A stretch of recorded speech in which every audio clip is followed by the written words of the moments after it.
Hey everybody, welcome into the Delmarva Sports Insider, your top live and local show dedicated to giving you all local sports right here on the shore. I'm Sports Director Brandon Bosser. It's yours truly, sports anchor Devin J. Martin. Welcome to the show. We got a lot to talk about tonight. You know what? The first thing I want to say is I want to thank Mother Nature for not having a downpour tonight like we thought might happen.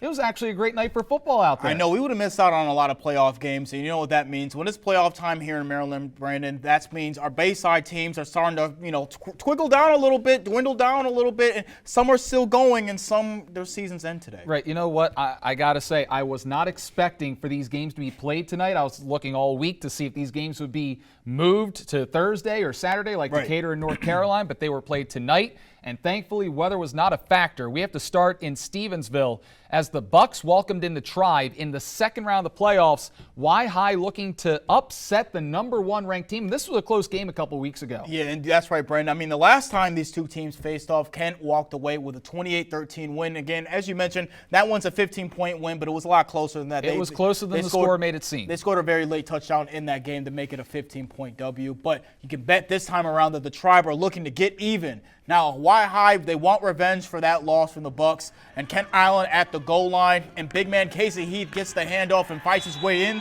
through for 6 points. Now, the Tribe would try to put some points on the board before halftime. Darius Foreman airs it out, but Carter Haiti, look at this. He almost picks it off, but he saves 7 points from going on the board. Good play.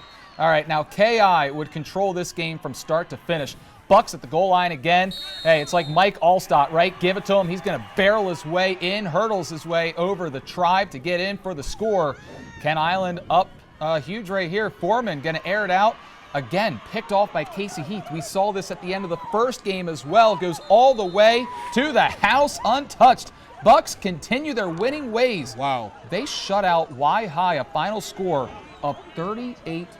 I did not expect this at all. No, nobody did. We spoke with Coach Soph after this game, asked him what was different this time around, being able to shut out such a talented team as Y-High.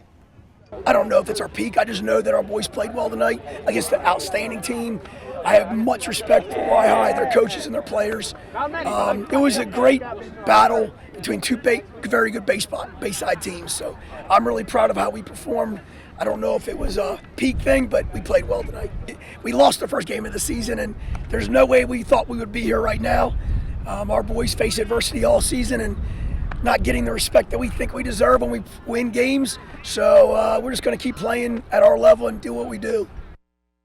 Brandon, that's got to be some home cooking right there. 38-0. They dominated the Tribe tonight. They sure did. I think all that we can really say here is congratulations to Kent Island. Yep. But I also want to make sure that we emphasize great season by Y-High. Don't let this game define you out there. I know that this one hurts. This one stings. But eventually you'll brush it off, learn from the loss, because you guys had a great season as well. They sure have. I mean, they were really good this season. I mean, they got revenge on Queen Anne's, beating them in the playoffs on the road last week. Thing is, they had a lot of close losses against Decatur, against Queen Anne's, against Kent Island as well the first time around. A few plays here and there, they could have been 9-0. Absolutely, but I just think just the way that their season ended and just the way that their season went, they just ran out of gas. That's the way that it kind of looks like to me, because they have way more talent than what ended up happening today at 38-0 blowout. I mean, Kent Island, they came off an easy win over North Hartford, and that might have been the difference. I think, Yeah, Y-High did have a very tough matchup with Queen Anne's last week. They sure did, and I think Kent Island was able to capitalize on that discrepancy. But I don't want to downplay what the Bucks just did. Absolutely not. Because as their coach just said, ever since their first loss to Easton, Kent Island's just totally different team. The 9 straight wins, which is why you don't take week 1 into too much consideration. Right, don't take that seriously at all. And let me list some of the teams that Kent Island has beaten in that 9-game win streak. Y-High twice, Queen Anne's and Decatur, all by at least 2 touchdowns. Some of those games are over 30 points. Right. So they are the real deal. Right, very impressive. Kent Island. I'm going to go Denny Green right here. Yeah. They are who we thought they were. At the beginning of the season, we had them as the #1 team in the Bayside. They ran through the Bayside last year. I thought Kent Island had a chance last year to go all the way. I have that same feeling this time around. Yeah. They have an incredible senior leader in Casey Heath, who we see does it on the offensive and the defensive side of the ball. The defense is absolutely ferocious. Yep. And Coach Sofanowski has really left his mark on this team. His first year back, his second go-around with the team.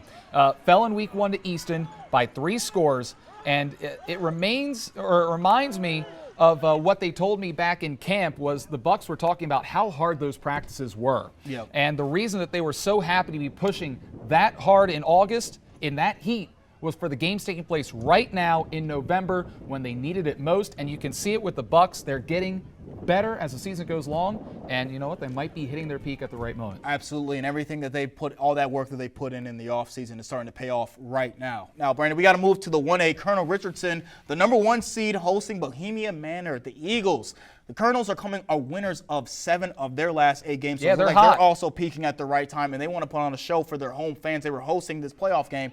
But their offense was struggling in the first quarter. Neither team could score. The Colonels would get on the board first, though, in the second quarter. Cameron Gondek, the senior back, runs it in to put the score to 6-0. Flash He the flexes. guns. Yeah, he flexes for the camera. Things looking up for the home team. But this was a long game for both teams. Eagles QB Angel Granado returns fire. He throws a bomb up the middle. A man is wide open. He goes in untouched for the touchdown. That was just a defensive miscue right there by the Colonels. This game is tied up at halftime. Both teams only score 6 points. Yeah. In the third quarter, though, Gondek scores yet again on a goal line run, putting Colonel up 13-6. Yeah, also a great baseball player, Mr. Gondek. We'll see him coming up in the spring, but good running back for Colonel Richardson as well. But just as the Colonels score, the Eagles came right back. Granado once again doing it all for Bo Manor. This time calls his own number and running it in will not be denied, and he gets in for the score. The Eagles decide we're going for 2. It's Granado once again,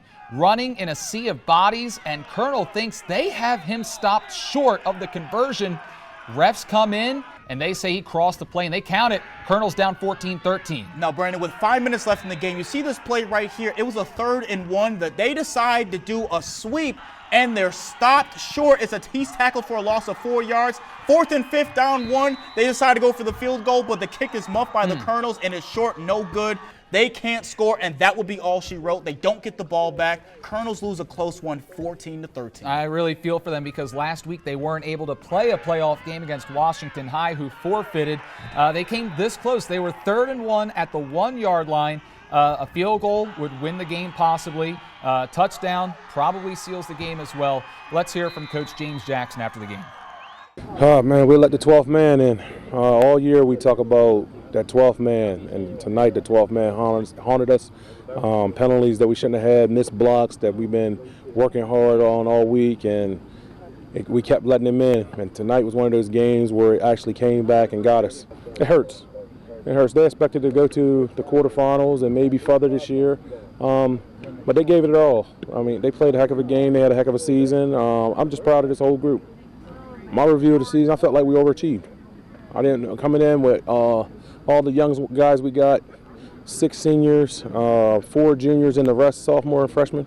We overachieved in my book, but hey, we put together a heck of a season. I'm proud of these guys. Hey, I'm proud of them too. They started off 0-2 and they won 7 out of 8 to get to the playoffs. Congratulations to another great season by Colonel Richardson.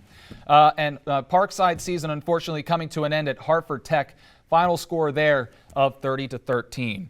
All right, Devin. Well, we are down to 3 teams now in the Bayside. Yep. All are in the 2A, Kent Island, North Carolina, and Decatur. Yeah, North Carolina and Decatur will be playing tomorrow. And do you think they're on a Cinderella run like 2006? Who, North George Carolina Mason? is? Yeah, North Carolina, the Bulldogs.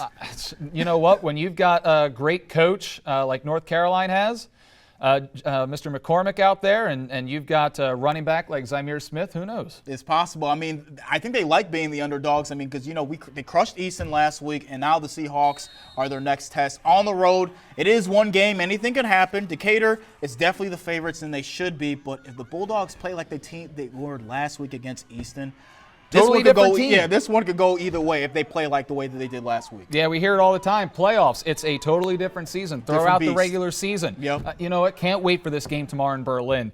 Don't let the records deceive you. This was a 16-14 game back in October. The Seahawks needed a big touchdown grab by Bryson Coleman to win that game. So I'm not sure you can really peg the Seahawks as a true favorite in this game. I will say they're the favorite simply because they are at home. Yeah, they are at home. I think this can go either way. I would choose Decatur.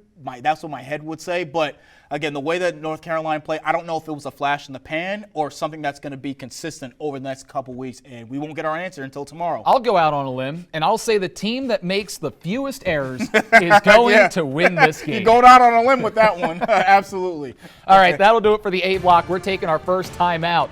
Now that the Delaware season is mostly over, who do we think is in and who's out of the playoff picture? That's coming up next on DSI. This is Coach McCormick from North Carolina High School, and you're watching Delmarva Sports Insider.